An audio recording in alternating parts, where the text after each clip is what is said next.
Sana Khan and you're watching MediCircle. Today we have with us Ketan Kothari. He is an advocacy manager at Sightsavers.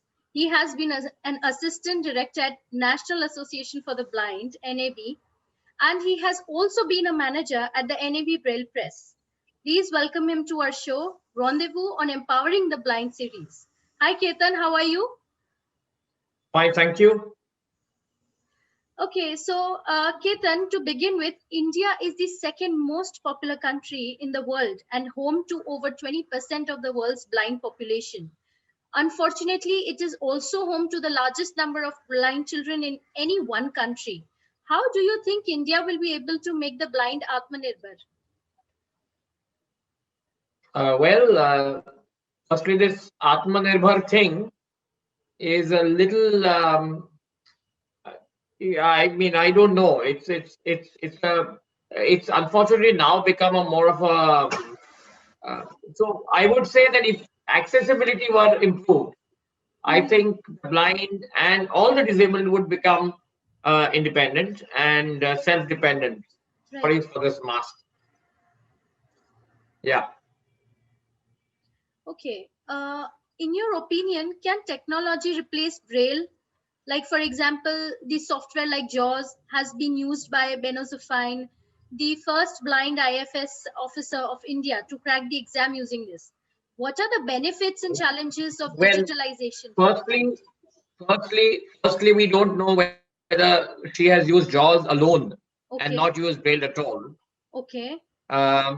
Because you see, both have their own advantages, and the very fact that I did not opt for written interview was this very question.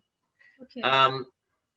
Because firstly, I don't see why Braille needs to be replaced by technology. Why can't it be complemented by technology? True. In a country like ours, where not everybody is computer literate, not everybody is English literate, and not everyone can afford technology. Right. And even when we teach children using mobile phones, they're not able to write. You see, they are just talking to Google and getting their answers. So the concept of reading and writing, especially in rural areas, as of today, is only Braille. So I don't see why Braille needs to be replaced. Yes, I definitely do feel that Braille can be complemented by technology, and that is how it should be. Because listen, when you people use computers, that is, a sighted public uses computer, people read and write. Right. Whereas when the blind uses computer, he writes and listens. True. He doesn't read. So, for example, how on earth is he going to know how does knowledge get spelled, or how does a Hindi word like Kritagya get written? Okay, so I think the whole debate about necessity of Braille versus technology is misplaced. I would say both have their own places. At least Braille is here to survive for another couple of decades at least, if not more. And now we have got refreshable Braille displays, which is a very good mixture of technology and Braille. So I don't see why this becomes relevant at all. Okay. What are the challenges faced by the blind or partially blind individuals in India?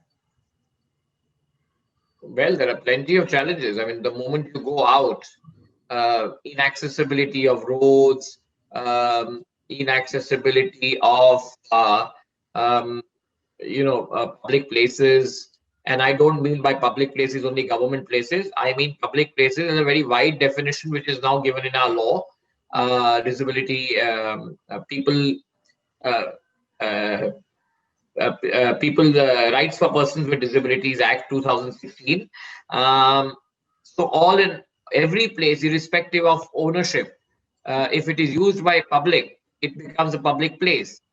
So most of these places are inaccessible. Websites are inaccessible. Even the government websites are inaccessible. So the lives of the blind and the partially sighted are extremely challenging. and unfortunately, we tend to improve one step and go back 2 steps. So it doesn't really please, it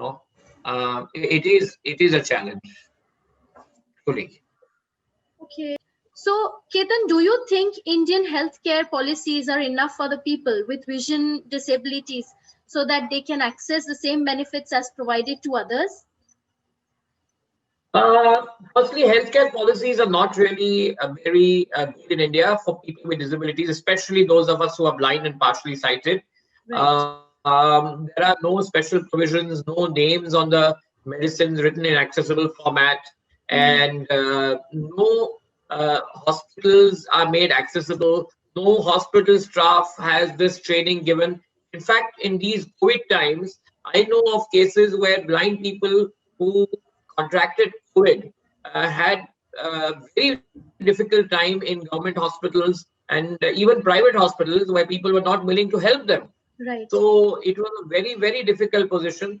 And I would urge upon the government to make necessary arrangements in the policy environment so that everybody can have same healthcare benefits. In fact, people with disability will need little more than the rest of the public because their health concerns are slightly higher than those of the others. And in this connection, I would also want to urge that all people with disability, irrespective of their income, should be covered in Swasth Bharat, Ayushman Bharat scheme, because the health costs are very high, and the cost of disability, living with disability, makes our lives little more expensive than those of the people who are not disabled. Right.